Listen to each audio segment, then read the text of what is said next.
Olá, sejam todos bem-vindos, bem-vindas a mais esse nosso encontro Reflexões à Luz do Espiritismo, aqui pelo MAP, Movimento de Amor ao Próximo. Nós estamos dando continuidade ao tema sobre o trabalho, né? Lembrando aqui do Livro dos Espíritos, nossa fonte inspiradora, e falando sobre o assédio moral. O que é o assédio moral e como ele se manifesta? No primeiro bloco, nós vimos detalhes a respeito do que é o assédio moral, porque às vezes a gente comete e não sabe.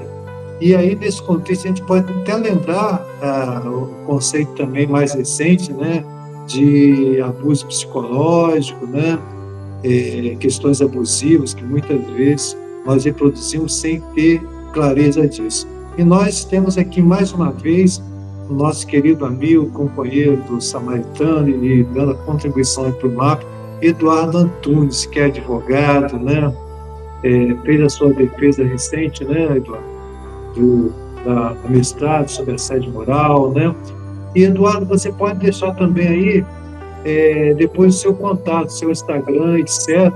O Celso depois coloca aí para a gente, tá, Celso? Se não for possível agora, você manda para mim, que depois a gente coloca aqui, que é importante as pessoas terem sempre uma fonte, né, de orientação a respeito. Então, Eduardo, nós começamos, né, falando lá dos conceitos, e a gente podia falar um pouquinho agora sobre os sintomas, né? Quais são os sintomas, como é que a pessoa começa a adoecer, e, sobretudo, como o espaço onde esse indivíduo que está passando por esse processo ele pode ter acolhimento, seja dos colegas, seja da liderança, né? Enfim, do meio do espaço onde se encontra. Lembrando muito bem que a gente colocou aqui que a questão da assédio moral não se dá somente no espaço profissional, ele pode acontecer em todos os lugares, inclusive nos ambientes, né, de filantropia, religiosa, etc. E às vezes a gente comete sem ter clareza que nós estamos cometendo, que nós estamos tendo um assediador, né? Então, como é que a gente pode destacar esses sintomas e como essa pessoa pode ser ajudada, né? Como quem está na liderança, os pares também possam estar ajudando. Então, quando a gente está num ritmo de trabalho muito grande, como é hoje em dia muito comum, né? As jornadas de trabalho estão enlastecidas, o home office trouxe um fenômeno que a gente chama de blurring, que é quando você não consegue mais identificar onde termina e onde começa o seu ambiente profissional, porque você está trabalhando de casa, a sua casa vira o seu trabalho, e aí você não consegue mais distinguir o horário, o momento de se falar de trabalho ou se falar de assuntos domésticos. É um fenômeno chamado de blurring, é muito comum. Então, assim, as pessoas começam o primeiro sintoma, o mais comum, é a irritabilidade, é o aumento da irritabilidade. A pessoa que geralmente é condescendente, a pessoa é calma, ela geralmente começa a ficar um pouco mais radical, um pouco mais fechada, um pouco mais inacessível para novas ideias, e aí você já percebe uma modificação. Segundo sintoma é o cansaço excessivo. Mesmo quando você descansa, mesmo quando você dorme, mesmo depois de um final de semana, de férias, você ainda volta cansado, porque às vezes o seu corpo conseguiu descansar, mas a sua mente ainda estava acelerada, ainda estava ligada ao seu ambiente de trabalho, às questões de trabalho. O terceiro sintoma que vem, geralmente, é ligado à insônia, problemas no sono, acordar de madrugada, pensando em questões profissionais, em problemas que devem ser resolvidos no dia seguinte, também acompanhado de problemas de apetite, de alimentação, ou com o aumento da fome, ou com a redução da fome. E depois começa a tristeza, o isolamento, a incapacidade de demonstrar emoções, que a gente chama de anedonia. E aí, quando a pessoa chega nesse estágio, ela já está próxima, muito próxima, de ir ao burnout, que é o desligamento do motor mental. O burnout é quando o motor pifa. Você não consegue, na verdade, entender frases, você não consegue entender mensagens, você não consegue raciocinar, você praticamente se torna um analfabeto funcional. A sua mente realmente bloqueia para novas informações e você simplesmente pifa e o motor não funciona mais. Muito bom, muito boa a explicação do burnout, cada vez mais, né, está sendo explicado, né, essa questão do burnout, do corpo em chama, né, tinha essa figura, né, acho que até a essência da palavra também é essa.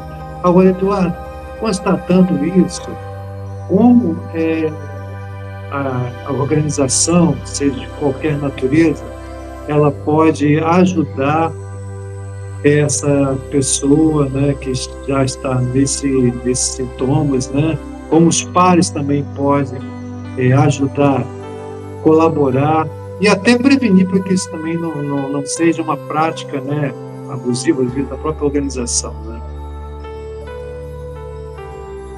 As organizações, principalmente as grandes organizações, elas têm, por exemplo, setores de compliance para que haja denúncias anônimas de alguns assédios, principalmente o assédio moral vertical descendente, que é do chefe para com o subordinado, ou então o assédio moral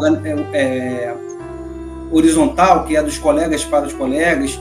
Essas empresas, geralmente, elas abrem canais de denúncia, setores de compliance, que não só estão ali para receber as denúncias das pessoas, mas que também façam um trabalho ativo de investigação da organização e dos resultados e dos porquês estão acontecendo determinadas questões interpessoais. Então, assim, é muito importante que o próprio doente, né, a pessoa que está chegando nesse ponto, ela possa se reconhecer esses sintomas nela, procurar ajuda profissional médica, e aí sim, diante de um laudo, diante de uma percepção médica, ela possa levar isso às instâncias superiores na empresa. E a empresa poder verificar a possibilidade de mudança da rotina do trabalho, se não só daquela pessoa que está suscitando essas questões, mas do próprio setor onde ela trabalha, porque às vezes aquela pessoa teve um problema, mas é um problema geral. É um problema que, se esperar demais, todas as pessoas vão acabar tendo aquele mesmo problema, porque existe um problema organizacional no setor. Então, é uma boa forma de agir para evitar que todos cheguem ao burnout. A questão da cultura, né, organizacional, muitas vezes, né, que acaba aquilo sendo como algo de praxe, né? E, Eduardo, agora nós estamos falando aqui sobre o mês de maio, né, sobre a questão do trabalho, do trabalhador.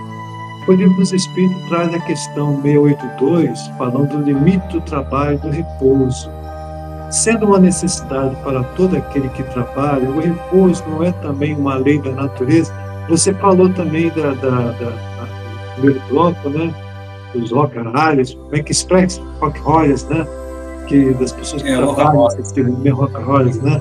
E aí, assim, e o momento do repouso, como é que você vê isso na sua visão profissional e fazendo esse link que a doutrina nos traz? Olha só, o livro, né, há quase 200 anos, né, nos trazendo essa necessidade do repouso, né, na pergunta 682, né? Como é que a gente pode fazer esse link com o que a ciência atual nos traz?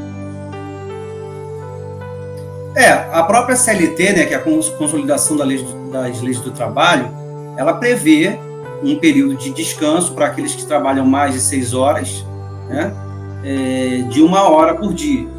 E também um intervalo entre as jornadas de trabalho de no mínimo 11 horas, que a gente chama de intervalo interjornada. Ou seja, a própria lei considera imprescindível o descanso do trabalhador. Muito embora a reforma trabalhista, a Lei 13.467, tenha retirado do campo da medicina do trabalho a questão do repouso, o que para mim é um absurdo, porque está intimamente ligado à saúde, ao repouso, a lei ainda garante um período de repouso para os trabalhadores. E aí a gente tem esse problema que eu falei do blurring, né? Porque quando você trabalha em casa, você não tem um chefe, você não está num trabalho que você tem que ir para casa, você já está em casa. E aí você perde um pouco a noção, as demandas são muito grandes, você acaba fazendo jornadas de 12, 13, 14 horas por dia, sem perceber, deixa de se alimentar corretamente, deixa de descansar, deixa de conviver com a sua família e vai gerando um problema não só profissional, mas familiar também. Então, é muito importante que o próprio trabalhador, nesses casos de home office, por exemplo, se policie para que ele possa dividir o seu dia no momento de trabalho, no momento de descanso e no momento de lazer. Isso é extremamente necessário. É um grande desafio. A resposta, né, que eu acho que para você explorar aqui também esse aspecto, quando ele responde, né, sobre a necessidade para todos os trabalhos, mas o repouso também seria uma lei da natureza, ele responde, sem dúvida, o repouso serve para a reparação das forças do corpo e também é necessário para dar um pouco mais de liberdade à inteligência. Porque, assim, não é de agora, né, que vem se trabalhando, né, quando lá os primórdios, né, da regulamentação da lei de trabalho, a quantidade de horas de trabalho, e cada vez mais vai a tendência, parece, no mundo, de diminuir essa carga de trabalho, né, e a possibilidade de favorecer mais ao campo da inteligência, né, e da criatividade também. Como é que a gente pode trazer isso aqui para o nosso universo, onde predomina, né, aqui os seguidores do MAP, do voluntário? O voluntário também, ele precisa do repouso, ele precisa estar atento também nos limites dele. Sem dúvida, sem dúvida. O descanso é importante para todo e qualquer tipo de trabalhador. Até porque, para nós atendermos, no trabalho voluntário, nós estamos sempre atendendo pessoas fragilizadas. Então, para que nós estejamos bem e possamos acolher esse irmão fragilizado, nós precisamos ter o descanso, ter o repouso, ter o ócio produtivo, né? Um momento de lazer, onde você possa raciocinar novas soluções para novos problemas.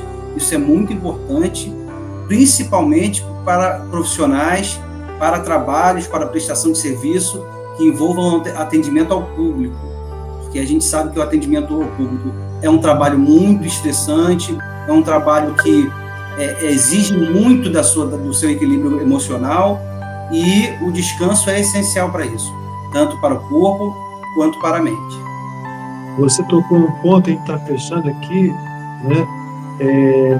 Lidar com o público, né? E aí, como você falou, o trabalho voluntário, ainda mais mato, né? A quantidade absurda de pessoas, 300, 400, 500 pessoas em cada atividade, e a pessoa está ali o tempo todo, e às vezes você pode surpreender a pessoa numa descompensação, irritabilidade, etc. E alguém precisa dizer que, olha, menos, diminui a carga, porque quando a pessoa começa num trabalho, ela quer fazer 1000 coisas, e parece que cabe, né, a instituição como um todo, né, para a gente, olha, vai mais devagar, evita que, para manter o equilíbrio, né, nesse ponto, né. Eu acho que esse chamamento aí também seria importante, né. Com certeza. Perfeito. Então, nós estamos chegando aqui ao final. Queria que você deixasse aqui o seu até logo, que brevemente, se você puder na sua agenda, a gente vai tomar outros temas também. Você possa deixar aqui o seu até logo, mais breve, né? Agradecendo muito em nome do MAP, a sua grande colaboração aqui. Eu agradeço a todos por essa oportunidade e espero que a gente possa se ver em breve aí, porque tem muitos assuntos para se tratar sobre a questão do assédio moral, o trabalho e também ligado às questões espíritas, porque o assédio moral, a gente já deixa um gancho para uma próxima, tem muito a ver com a obsessão entre encarnados, né? A gente sabe que existe interessante. Entre encarnados, e o assédio moral também entra nesse contexto. Muito bom, Eduardo. Então, nós agradecemos mais uma vez a você, agradecemos aos nossos companheiros, voluntários que estão aqui compartilhando, né, pelas redes sociais do MAP, e sabendo que, falando em trabalho, né, como diz aqui a 675, o trabalho só se deve entender ocupações materiais. Não, o espírito trabalha, assim como todo corpo, toda ocupação útil é trabalho. E no MAP tem muita oportunidade de trabalho, de agradecimento, e é uma verdadeira terapia. Então, agradecemos a todos mais uma vez por essa participação. Muita paz, paz luz, paz